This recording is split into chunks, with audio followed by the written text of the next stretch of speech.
all right.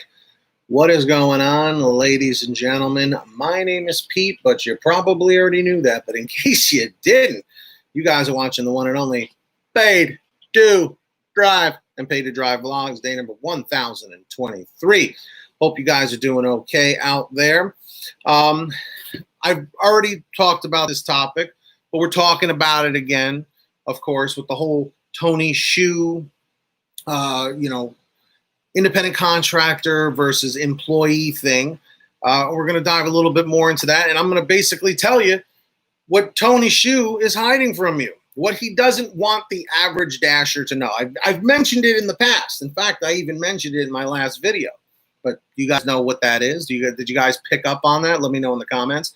If you guys are watching live, please kindly comment hashtag Team Live. If you're on the replay, comment hashtag Team Replay real quick right now and say what's up if you can hear me in the chat. And if this is your first time watching one of my channels, make sure to subscribe down below with all notifications on. Tap the little bell to the right of the subscribe button and hit the little bell and set it to all. Comment 777 if you're subscribed with all notifications on. Comment 888 if you haven't yet. And of course, guys, let's go for 150 thumbs up. Comment 111 if you smashed the like. 222 if you haven't yet. Let's see. Say hello in the chat. David Fournier, Andre Maldonado, Rideshare Lisa, Simone Carano. What's up? Simone, thank you for this, by the way, this article. Max B. Who else we got? Millard Norton, Nick G. What's going on, everybody? All right. So, just to bring everyone back up to speed here, DoorDash CEO Tony Xu on the employee versus independent contractor debate. So basically, restaurant delivery company DoorDash is expected to be part of the post-Labor Day IPO rush, having filed confidential registration documents back in February, but it's also facing an existential threat to its business model and needs to quickly come up with some better rhetorical defenses. Let's see here. Tony Xu argued that flexibility in terms when dashers work, which jobs they accept, etc., is incompatible with being an employee, but he never quite settled on why that is, except that it's the dichotomy, right, that companies like DoorDash have created. By the way, correct me on how I'm supposed to pronounce that. When pressed, he falls back on what dashers want without lending much gravity to dissent from politicians, courts, or certain dashers. He also said the average dasher now makes $22 per hour, which includes when the app is on, but a delivery is not in progress, but he didn't know the cost of typical dasher overhead like fuel, vehicle depreciation, etc.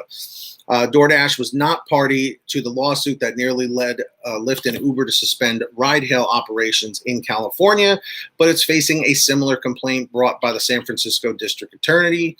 In an unaired portion of the interview, Xu declined to say what DoorDash would do if a preliminary injunction was granted in that case, except to say the company is working on all plans. Tony Xu also said he hasn't read a proposed third way to categorize gig economy workers that Uber CEO Dara recently laid out in a New York Times op-ed, but he said DoorDash favors the idea of giving dashers benefits like portable health plans.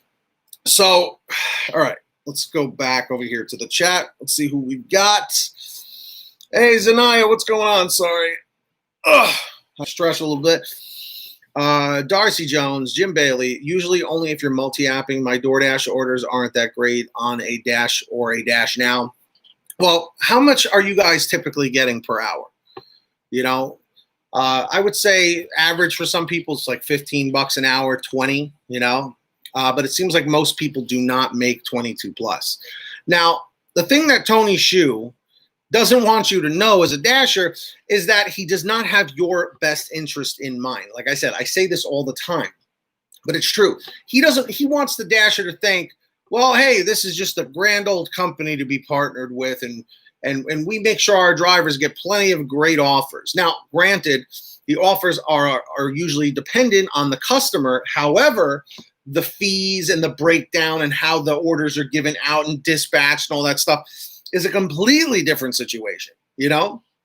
Let's see. You're getting the notifications late. I had a feeling.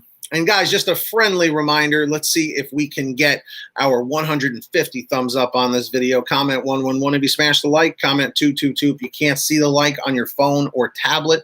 Just close the chat, hit that X in the top right corner of the chat, wherever you're looking at this. Hit the like button and then hit live chat in the middle. Thank you. I'll give you guys a second to do that. Let's see. Zanai says, not much. I think the DoorDash stocks will tank once the IPO goes through and they see how much money the company is losing year over year. It's very, very possible.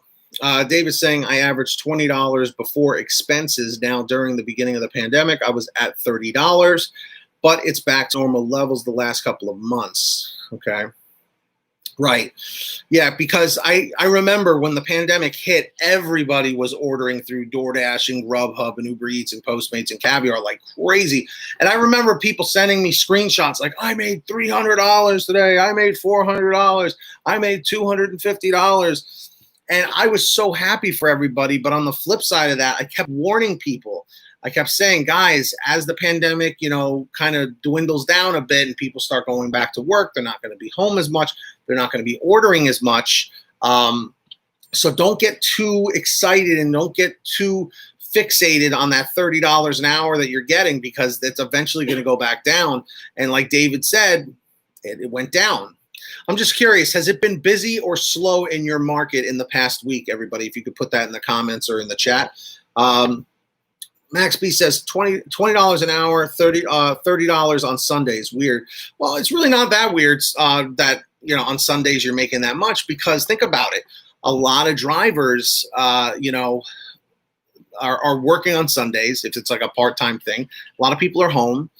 On Sundays, the where I would always make all my money is like the Italian restaurants, those big family orders. I'm telling you, man. On a mission. What's going on, man?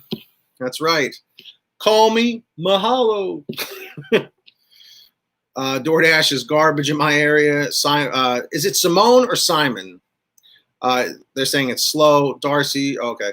DoorDash offered me guaranteed $600 for 75 deliveries in the week. I did it, but not getting pay. What they said, they lied to me. So how many deliveries did you do, Andre? Because let's see.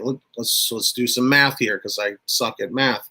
$600 is what they guaranteed out of 75 orders. So they're saying that you're going to get an average of $8 per order, which means you're going to probably deliver 2 per hour, which means you're going to average about $16 an hour. What do you call it? $16 an hour. There's nothing wrong with that at all. And then if you do that times 8, if you worked 8 hours, that'd be $128. So let's see, if they're doing $600 divided by 7 days of the week, you would have to make about $86 a day in order to hit that goal. Alexa, stop. Jeez, always ruining everything. Got freaking alarms all over. I got alarms on my alarms over here. And guys, thank you so much. We've got over 20 people watching right now. Let's see if we can get the likes up to 20 or 30 real quick. Comment 111 if you smash the like, 222 if you haven't yet.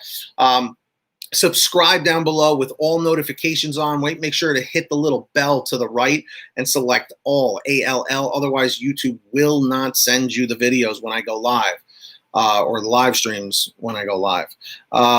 Max says, hey, Judy Chips. Max says, this week has been slow. A lot of low payouts, kind of forced to take $6 and $8 orders. Well, look, there's nothing wrong with an $8 order. An $8 order is a decent one, But the problem is now people are hurting for money more than ever before. And I totally understand why. So people are fighting to get those double-digit payouts, $10, $11 plus, you know what I mean? I totally get it.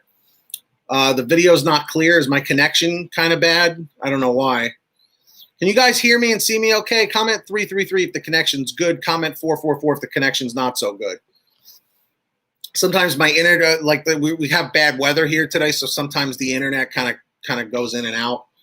So it is. So Christopher and Pamela Tucker says it's choppy. Okay. I don't know what's going on. I usually have pretty high speed internet. Elizabeth Navarro, hey, I'm sorry I didn't see you there. What's up?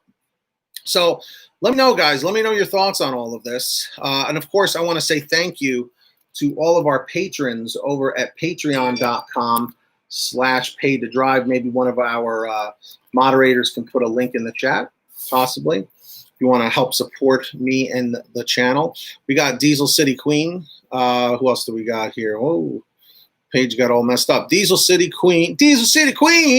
Heidi Barnes, Brian Pomeroy, Kurt Paul, William Boudreau, Tulsa Todd, Ari Rosenbaum, Katie Coppin, Brian Medina, Joy Liak, Rideshare Lisa, Dave Chin, Sherry Cassidy. I see you, Sherry. Kathleen Ferrara, Michael Tobin, Alan G. Van Horn, Scott Freisner, Destiny Rudolph, Drew Hanor, Stephen Neely. We got Frank, Jenny Thomas, Nick G., Terrence Pacheco, and Matt Everson. Alexa, stop. 2 interruptions in the same live stream. Isn't that fun? Kyle Redding, don't worry too much. It's the first of the month. Alexa, stop. Wow. Everybody tell her to stop. But anyway, guys, let me know your thoughts on this. If you made it to the end, comment END157. I'll give you a second to do that. END157. And let's get those likes. Crush the likes. Subscribe with all notifications on. And get that money, get that honey. Keep hustling and keep bustling. And we'll see you guys next time right here on Pay to Drive and Pay to Drive Vlogs. Be well, everybody. Peace out. Yes, sir. Yes, sir.